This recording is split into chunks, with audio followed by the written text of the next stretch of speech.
Hello students, मैं हूं Prem Kumar Rathore. Welcome है आप लोगों का my YouTube channel Rathore maths Muzaffarpur में। आप लोगों को आज जो है स्टैंडर्ड 10 का मैथ्स पढ़ाने वाला हूं। स्टैंडर्ड 10 के मैथ्स का जो चैप्टर हुआ वह है ट्रिगोनोमेट्री, त्रिकोणमिति, जिसका नाम दिया गया है त्रिकोणमिति। तो इसमें जो है ना, सबसे इम्पोर्टेंट जो है वह टेबल होता है। टेबल यानी कि ट्रिगोनोमेट्री टेबल, मैंने त्रिकोणमिति का जो टेबल है वह होता है। लेकिन इसके साथ साथ कम से कम मैं आप लोगों को 40 से 45 फार्मूला देने वाला हूँ और साथ में टेबल भी दूंगा। उस टेबल और फार्मूला जब आप याद कर लेते हैं, समझ लेते हैं एक्सप्लेनेशन सही से, तो आपको चैप्टर को बनाने में आपको परेशानी या प्रॉब्लम नहीं होगा। तो इसलिए सबसे पहला ये टेबल जो मैं देने जा रहा हूँ, टेबल भी ट्रिक ही है। इस ट्रिक को भी समझना है कि मैं कैसे दे रहा हूँ, तो ये काफ़ी इंपॉर्टेंट ट्रिक है। इस ट्रिक के बदौलत आप इस टेबल को आराम से याद कर सकते हैं। तो इस टेबल को बनाने से पहले मैं आपको कुछ फार्मूला अभी शुरुआत दौर में दे रहा हूँ, फिर टेबल कंप्लीट करने के बाद जो है मैं आपको बहुत सारे फार्मूला को लिखवाऊंगा। लगभग 45 से 50 फार्मूला आपका होगा पूरा त्रिकोणमिति में, पूरा ट्रिगोनोमेट्री में। तो स्टैंडर्ड 10 ट्रिगोनोमेट्री सब्जेक्ट मैथ्स हो गया, थ्योरी या फार्मूला। आप इस टेबल को समझाने के लिए सबसे पहला चीज़ जो है, आप इस फार्मूला को देखिए। सपोज कि मान लेते हैं फर्स्ट फार्मूला जो हुआ आपका, फर्स्ट फार्मूला जो हुआ आपका tan theta. tan theta is equal to sine theta by cos theta. Second formula हम मान लेते हैं cot theta. Cot theta is equal to cos theta by sine theta. Third formula आप देख लीजिए जिसका ज़्यादा यूज है, cosec theta is equal to 1 by sine theta. Fourth number sine theta is equal to 1 by cosec theta. तो इतना फार्मूला जो है आपको जरूरी है इस टेबल को बनाने के लिए। हालांकि मैं 50 फार्मूला आप लोग को देने वाला हूँ इस टेबल के बाद। तो इस 4 फार्मूला के हेल्प से आप पूरे इस टेबल को बना सकते हैं। टेबल आपका कंप्लीट हो जाएगा, फिर आपको जो है मैं पूरा फार्मूला आपको दूंगा एक साथ। सबसे पहला चीज़ है कि इस फार्मूला को हेल्प से आपको बना रहे हैं। तो यहाँ पे आप लोग ध्यान रखिए इस टेबल को कैसे बनाते हैं। तो ये टेबल है, क्योंकि यहाँ पे मैं 1 2 3 4 कर देता हूँ, यहाँ 5 कर देता हूँ। 5 के आगे मैं 6 7 करके आगे फार्मूला बढ़ाएंगे जो 50 तक जाएगा। सबसे पहला चीज़ यहाँ पे जो हमको लिखना है थीटा, ये थीटा है। थीटा 0 डिग्री, 30 डिग्री, 45, 60 और 90 डिग्री। तो यहाँ पे जो थीटा होगा फर्स्ट वो साइन होगा, साइन थीटा जिसको बोलते हैं। इसके बाद जस्ट साइन का चूंकि अपोजिट होता है कॉस, इसलिए यहाँ पे कॉस लिख देना है। इसका तीसरा जो आपको लिखना है वह लिखना है tan थीटा। फिर इसके बाद आप दे दिया cot थीटा। इसके बाद देना है cosec थीटा। इसके बाद देना है sec थीटा। मीन्स कहने का अर्थ है साइन कॉस, tan cot और cosec sec दोनों में एक रिलेशन है। तो इसमें जो है ये 4 ही फॉर्मूला मैं इसलिए दिया हूँ कि इसके हेल्प से इस टेबल को आप बना सकते हैं इजी वे में और ट्रिक देने वाले हैं। इसके बाद जो नेक्स्ट मेरा वीडियो आएगा उसमें आपको मैं बताऊंगा कि 4 है, 5 है, तो 6 के बाद टोटल फॉर्मूला करने के बाद 45 50 के आसपास होगा। इतना करने के बाद आपका जो चैप्टर एक्सरसाइज है 8.1 NCERT का, वो आपका मैं शुरू करूँगा और पूरे के पूरे क्वेश्चन बना दूंगा जो आप लोगों को काफ़ी हेल्प मिलेगा। सपोज दैट यहाँ पे 0 डिग्री है, तो इस ट्रिक को समझिए।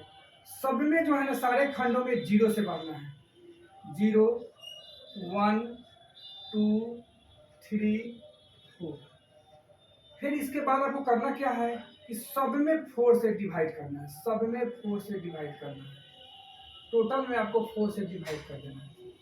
और इतना करने के बाद इस सब पे रूट देना है। सब पे आपको क्या देना है? रूट देना है। सब पे आपको रूट देना है। जब रूट आप दे देते हैं तो 0/4, तो इसका आंसर आपको जो मिलेगा वह 0 होगा। क्या होगा? 0। क्योंकि 4 का स्क्वायर रूट तो 2 होगा, क्लियर है, लेकिन ऊपर में 0 लगा हुआ है, तो 0/2 यानी 0 हो जाएगा। तो यानी कि साइन 0 का जो मान होगा वह 0 डिग्री होगा। साइन 0 का जो मान होगा कितना डिग्री होगा? 0 डिग्री होगा। अब आपको साइन 30 डिग्री का मान है, तो साइन 30 में 1 का स्क्वायर रूट आपका क्या होगा? 1 का स्क्वायर रूट जो होगा, मैंने 1 का वर्गमूल जो होगा वह 1 होगा, और 4 का वर्गमूल क्या होगा? 2 होगा। यानी कि इसका आंसर क्या हो जाएगा? 1/2। यानी आप साइन 30 डिग्री बराबर कह सकते हैं कि 1/2। Sine 0 0, sine 30 1/2। अब आपका आ गया 45 में आपको बात करना है। तो 2 का तो स्क्वायर रूट नहीं होता है, तो ये आप √2 ही रहने दीजिएगा, क्योंकि होता नहीं होता है। या एक चीज़ और मैं बता दूंगा तो सही समझ में आएगा आपको कि 2 से यदि कटने वाला हो, सिंपलेस्ट फॉर्म कटने वाला हो, तो इसको कट कर देना है। तो अगर इसको हम कट करते हैं तो यहाँ पे आपका आएगा 1/2। तो यहाँ देखिए 1 का स्क्वायर रूट आपका होता है 1, लेकिन 2 का स्क्वायर रूट नहीं होता है, तो ये रूट में ही रहेगा। यानी कि साइन 45 डिग्री का मान कितना आ गया, 1/√2 आ गया। अब यहाँ साइन 60 डिग्री है, तो साइन 60 डिग्री √3/4 है, तो √3 तो स्क्वायर रूट से बाहर नहीं निकलेगा, तो ये √3 रह जाएगा। लेकिन 4 स्क्वायर रूट से बाहर हो जाएगा, तो √4 का स्क्वायर रूट जो होगा माने वर्गमूल जो होगा वह क्या होगा, 2। यानी कि साइन 60 डिग्री का मान क्या आ गया, √3/2। साइन 90 चूंकि ये कैंसिल होने वाला है, तो इसका मान आ जाएगा √1। तो √1 चूंकि 4 से 4 1 से कट गया है, तो यहाँ पे इसका 1 का स्क्वायर रूट जो होता है माने 1 का जो वर्गमूल होता है वह 1 होता है। अब इसको बोलेंगे कैसे, ये भी आप लोगों को समझना है, क्योंकि अभी तो स्टैंडर्ड 10 स्टार्ट हो गया है, ट्रिगोनोमेट्री का चैप्टर ट्रिगोनोमेट्री है। तो बोला है sine 0 degree 0, sine 0 degree 0, sine 30 1/2, sine 45 degree 1/√2, sine 60 √3/2, sine 90 क्या हो जाएगा, 1/1 हो जाएगा। Sine 0 0, sine 30 1/2, sine 45 1/√2, sine 60 √3/2, sine 90 1। कोई डाउट इसमें है आप लोगों को, नहीं होना चाहिए।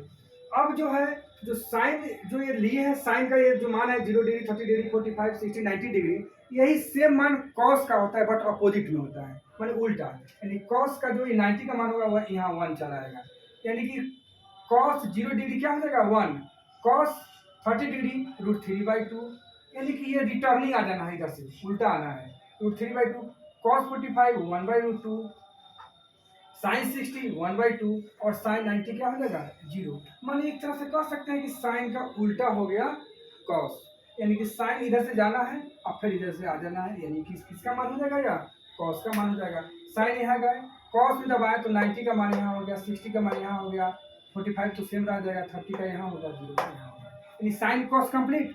अब आपको मैं बताने जा रहा हूँ tan थीटा का। तो यहाँ देखिए इसीलिए मैं फार्मूला को दे दिया हूँ। tan थीटा का फार्मूला होता है साइन बाई कॉस। तो जब tan थीटा का फार्मूला होता है साइन बाई कॉस थीटा, तो साइन आपको मालूम हो और कॉस मालूम हो तो इजी वे में आप निकाल सकते हैं।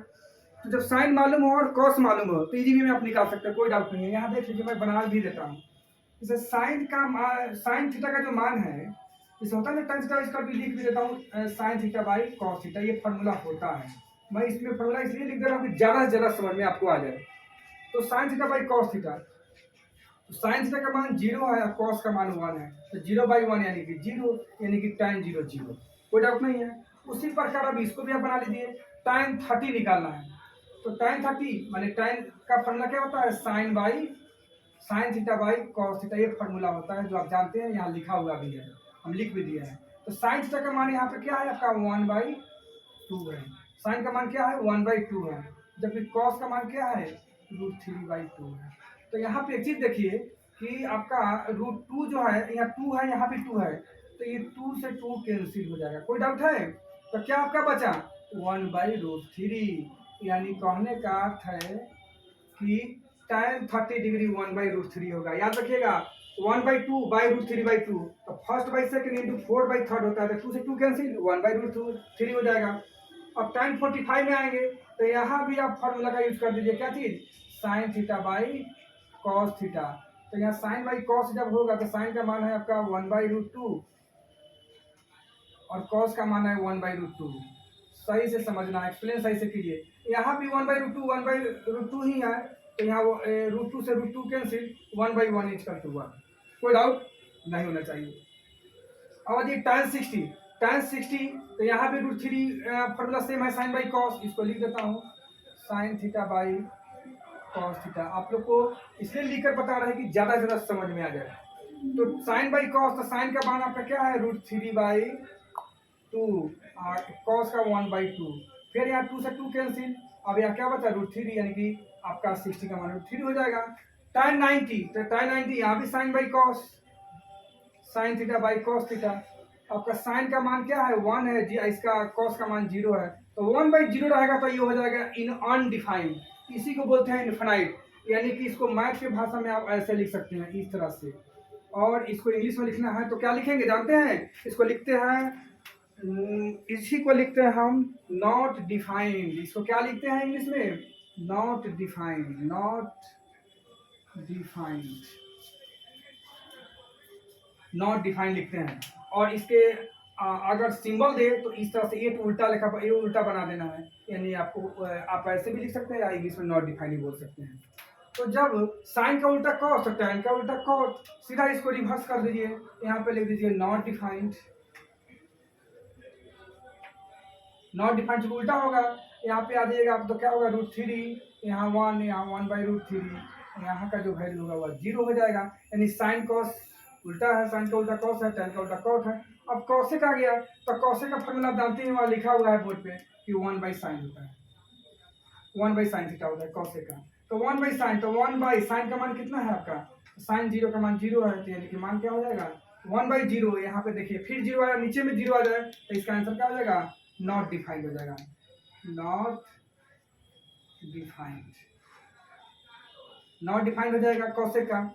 फिर यहाँ पे आ जाते हैं, तो यहाँ भी 1/sin थीटा ही होगा, क्योंकि कॉसेक का फॉर्मूला होता ही है 1/sin थीटा। क्या होता है, 1/sin थीटा होता ही है फॉर्मूला कॉसेक का, 1/sin थीटा। अब यहाँ पे देख लीजिए 1/sin का मान कितना है, यहाँ 1/2 है, 1/2, तो 1/1 यानी 2 थर्ड पार्ट चला जाएगा ऊपर, यानी इसका आंसर मान क्या हो जाएगा 2 हो जाएगा। यहाँ पे देखिए 1/sin, तो यहाँ पे साइन का मान है 1/√2, तो 1/1/√2, साइन का चूंकि मान रखना है तो यहाँ रूट चला जाएगा ऊपर, यानी √2। अब यहाँ पे देख लीजिए, सही से यहाँ पे एक्सप्लेन कीजिए, ए निकाल लिए हैं साइन का 1/2, यहाँ 1/√2 हो गया, 2√2। अब यहाँ पे देखना है कि यहाँ पे होता है 1/, यहाँ पे जो होगा ना 1/√3/2, तो ये चल जाएगा ऊपर, यानी 2/√3। अब यहाँ पे आ जाते हैं, तो यहाँ पे आप लिखिएगा तो 1/1 यानी 1। तो देखिए cosec 0 degree not defined, cosec 32, cosec 45√2, cosec 60 2/√3, cosec 90 0, cosec 91। तो इसी का जस्ट उल्टा सेक हो जाएगा, तो यानी कि पहले यहाँ 1 लिख दीजिएगा, 2/√3 लिख दीजिएगा, √2 लिख देना है, 2 लिख देना है, और लिख देना है नॉट डिफाइंड, नॉट डिफाइंड। एक बार आप लोग को और समझ लेना है सही से, कि मान लेते हैं sine 0 0, sine 30 1/2, sine 45 1/2, sine 60 3/2, sine 91। Cos इसका जस्ट उल्टा हो गया अपोजिट। टाइन में देख लीजिए just sine by cos formula भी लिख दिए हैं, यहाँ भी फॉर्मूला लिख देंगे, आपको परेशानी नहीं हो। यानी साइन का उल्टा कॉस, टैन का उल्टा कॉट, कॉसेक का उल्टा सेक। तो इस तरह से आपको ये टेबल कंप्लीट हुआ। टेबल आपको याद रखना है।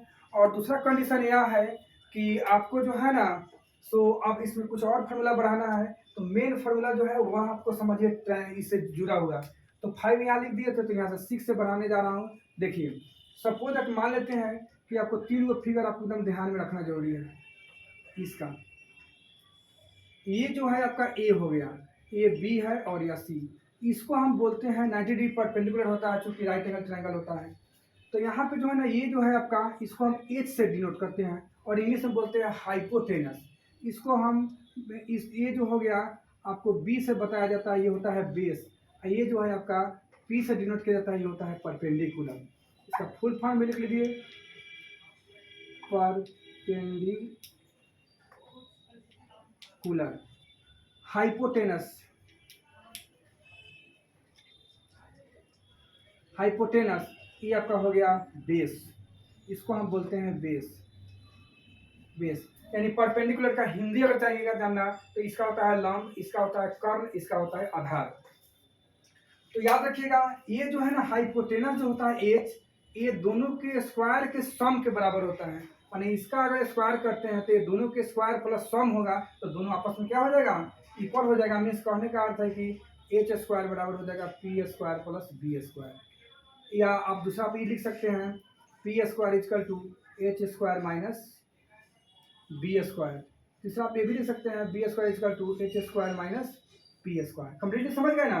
तो इस तरह से आप ध्यान में रखिएगा। इसके सामने का जो होगा तो फिक्स है, हाइपोटेनस होगा, ये परपेंडिकुलर, ये बेस होगा। लेकिन जब यहाँ पे एंगल बन जाए तो इसका मान वैल्यू बदलता है, वो भी आपको हम 7 नंबर में बताते हैं। 7 नंबर देखिए, सपोज कि मान लेते हैं कि ये एक ट्रायंगल हो गया, ये आपका P है, ये आपका Q है, ये R है, लेकिन एंगल P पे बन रहा है।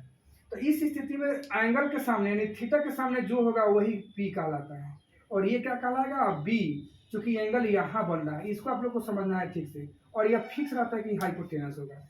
इतना को आप लोग जो है सो नोट कर लीजिए। और इसमें जो है आप ध्यान रखना है इस टेबल के बारे में कि टेबल को सावधानीपूर्वक याद रखना है, एक्सप्लेनेशन करना है। इसके बाद जो है ना अगले वीडियो में मैं इसके आगे का फॉर्मूला दूंगा, उसका एक्सरसाइज आपको बना के समझाएंगे और देंगे। और ये इसको आपको याद कर लेना है। आप लोग अगर चैनल पे न्यू है तो सब्सक्राइब कर दीजिएगा, ताकि हमको ये लगे कि हाँ हम जो है ना स्टूडेंट इसको बढ़िया से एक्सप्लेन कर लिया है, समझ लिया है। और अपने मित्र के पास भी शेयर करें, कमेंट करें, शेयर करें। Thank you very much.